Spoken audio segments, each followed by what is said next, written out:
Today on Ballistic Burgers, we are going to be resurrecting the bacon mushroom melt from Wendy's. Let's get going.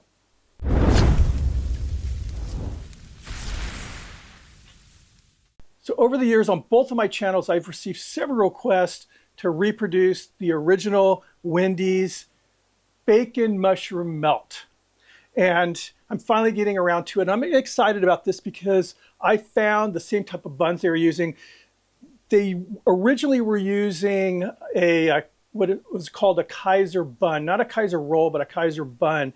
Now Wendy's has gone all brioche on us, but I remember loving these Kaiser buns. They used them on some of the other burgers they were cooking up to, and I think the chicken sandwich, the original fried chicken sandwich they had there.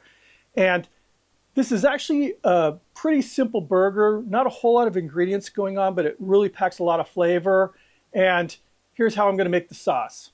I'm using a can of cheddar cheese sauce, and this is made by a company called Rico's. They're using this type of sauce, just like Arby's. Now, this isn't a nacho sauce, so there's no jalapeno or anything. It's just like cheddar cheese.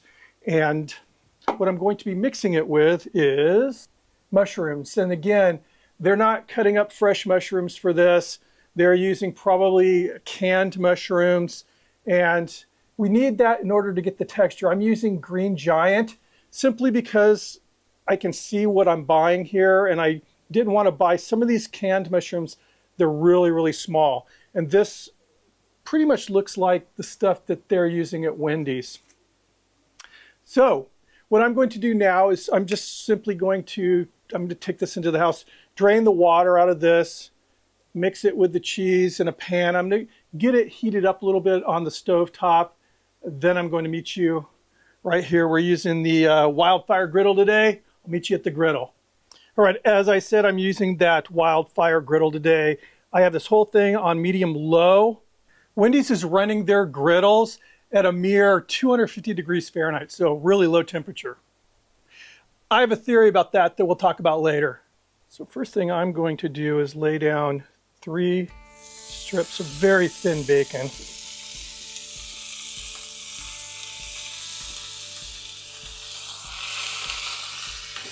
This is that bun I was talking about, that Kaiser bun. I'm going to start toast. It's going to take a little longer to toast at this temperature here. And here's that cheese sauce. I just have it here, keeping warm. Like I said, I got it going on the stove top and keeping it warm here on the griddle. Now Wendy's, they're cooking their bacon in like a convection oven. They're toasting their buns in a big commercial toaster. And that's more out of convenience. It doesn't really affect the flavors here. So we're cooking on a flat top in my backyard. I'm not going to run into the kitchen to use my toaster or my oven. The bacon, I'll give it another flip after I brown it a little bit more. Again, we're cooking at a pretty darn low temperature here.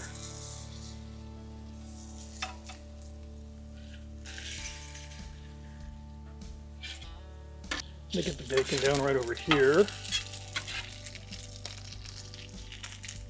Something I'll admit, they're not cooking their burgers in bacon fat, but it is what it is.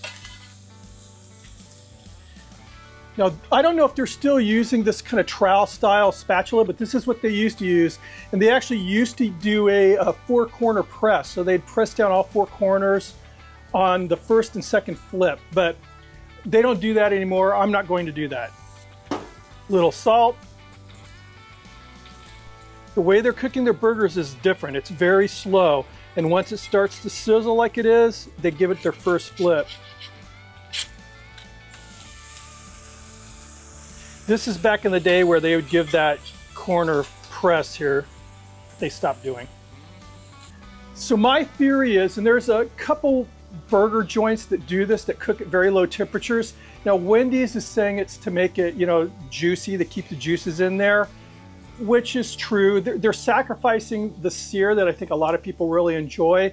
I think what it does is it allows these restaurants to cook a ton of burgers and get them going in advance before even customers are coming in the door, because they're cooking so low, so slow that they're not overcooking the burgers and they're still staying moist. So That's what I think it is. I think it's more out of just burger management more than to make a better burger. So again, referencing the Wendy's training video, now we have the red juices starting to emerge from the burger. We're gonna give it that next flip. And it's a gray burger. This is what they're going for. Right now I'm going to go ahead and add the cheese. Those 3 strips of bacon.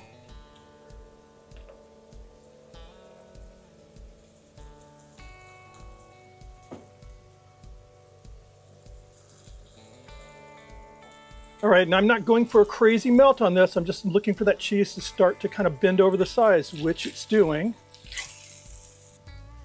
Nice sizzling burger down. I'll add that mushroom cheddar sauce. It is piping hot right now.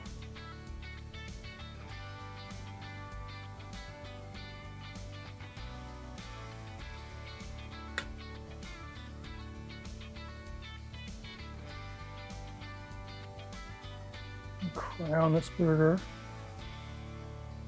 And here we are back from 1991. Wendy's bacon mushroom melt. This looks really good.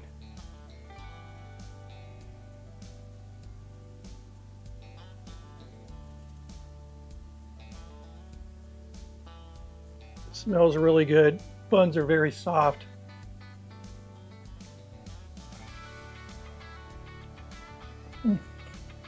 It's taking me back. Needs to be wrapped up like they would wrap them. It's just so good. That sauce, you know, is so warm. And it's funny, you know, in your mouth immediately you're tasting that sharp cheddar flavor. But then once you start chewing, then you're getting the mushroom flavor. It's sort of a little delayed reaction, but you're getting that, you know, that mushroom texture and everything. The bacon just sort of wraps everything up.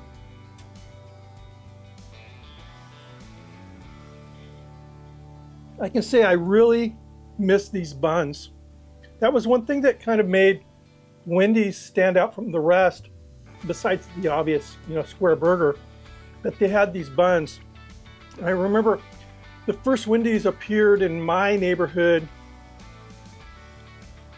my early days of high school or maybe middle school, I don't know, but I remember I really liked these buns.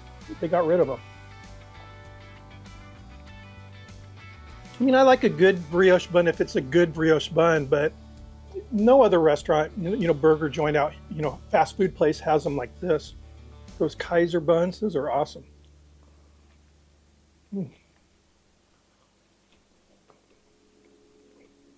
There's a textural thing with those, you know, canned or in this case jarred mushrooms that actually works. And this is going to sound weird, but I think it works actually better than fresh mushrooms. It's more of a meaty texture. And it's interesting, there's a really good family-owned Italian restaurant not too far from where I live. And they've been around, I mean, for generations. Really authentic. It's an Italian family. And their pizza with the mushrooms, they give you an option. Do you want fresh sliced mushrooms or do you want canned mushrooms? I mean, that's actually an option they give you. My wife loves mushroom pizza. She always opts for the canned, and it's a textural thing. That's what it is. This is so good. One of my big takeaways making this is Wendy's needs these buns back. Forget about the brioche. It's kind of played out now. These are good. I like them a lot. There's a store out here where I live in San Diego called Smart and Final. Smart and Final. And it started out as like a restaurant supply store. I mean, you actually had to have a membership to get in there back in the day. They kind of morphed into more of a grocery store that still has some, like, definitely like restaurant supply things and also some quantities. It's like a really scaled down Costco, a very, very scaled down Restaurant Depot. But they're more friendly to the regular family consumer now. That's where I got those buns. If you guys have a Smart and Final where you live, that's where I got those Kaiser buns, and it's their store brand. So their bakers are baking those, and those buns are good. Wendy's needs to bring back those buns. Why they got rid of them, it's beyond me. But anyway, thank you everyone if you're watching that has made a request for me to do this burger. And I had a very recent one, which was sort of the kick in the pants to, man, I've had a lot of requests for this burger. And this is a good burger, and it doesn't need any mayo. It doesn't need much mustard, ketchup, pickles, or anything like that. It works exactly how it is, and it is good. And that was American cheese on there. Just so you know, the slice was American cheese, and that's what Wendy's uses, and then the sauce was a cheddar sauce. But anyway, thank you guys. Keep those suggestions coming in. If you're new to the channel or you're not subscribed, please consider hitting that subscription button, ring the notification bell, and thumb it up if you like it. I hope you did. Anyway, I'll see you on the next video. I don't have anything at all to cheer except for a fallen mushroom here. How's this? Cheers.